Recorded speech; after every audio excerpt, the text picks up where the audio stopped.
So the two subspecies, or already species by now, are isolated. So reproductive isolation has occurred.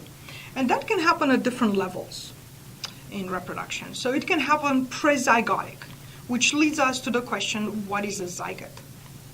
Please click on the link with a short explanation of the root of the word zygote. But first, think about, what do you know what is a zygote? So two species or two populations of the same species can be isolated reproductively through temporal isolation.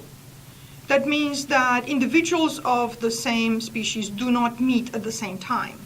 And probably one of the most interesting example is cicadas that can encounter in the same location, but they don't emerge in the same time. So they can only find each other and be able to breed every 200 plus years. So temporal isolation.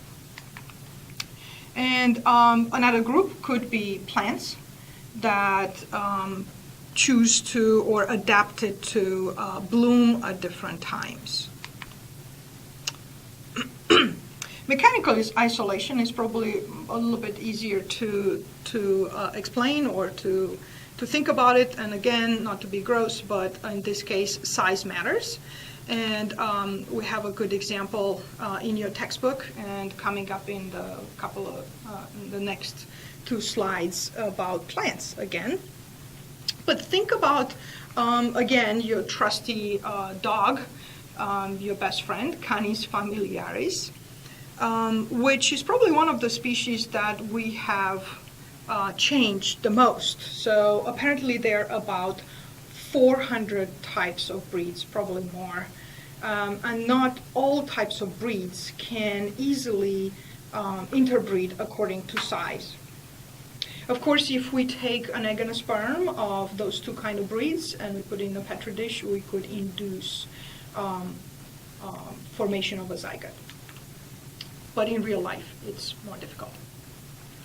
Another example would be ecological isolation, in which two species or two subspecies of the same can isolate on microenvironments.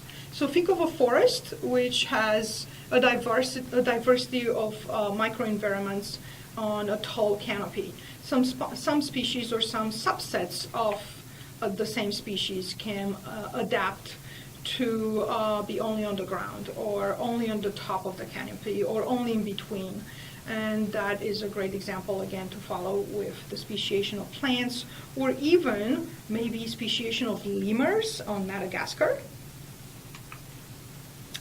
A very interesting type of reproductive isolation is behavioral isolation, in which individuals of the same species that, again, could potentially interbreed don't recognize each other because of a different song, a different mating song, or of a different mating dance. And obviously, I'm sure you realized I'm talking about birds in this case. But it could be also in insects, and you have some very cool videos coming up as well. So courtship before sex could keep those two individuals to not breed.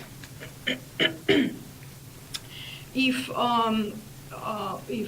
intercourse has occurred, it could still be a problem. So all the others have happened, right? So they bloomed or emerged at the same time. Temporal isolation did not happen, and size wasn't a problem. So mechanical isolation didn't happen, and they were the same micro environment. So ecological isolation didn't happen, and they recognized each other's courtship and so on.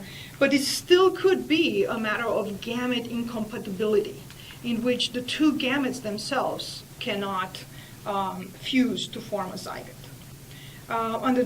An example in this case could easily be lent again by plants, in which a pollinator, a bee for example, can bring pollen from a multitude of other different species to the same flower, because they don't go from just one species of plant to the same species of plant. They just go from flower to flower, and there could be lots of different species of flowers in the same locale, which means that not all pollen can germinate on all stigmas, and even if they do, then eventually the two gametes would not necessarily breed.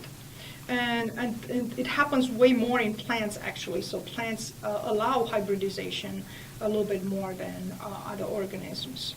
But it doesn't happen all the time. If they are very different species, the two gametes will not fuse, and reproductive isolation will prevent the formation of a zygote.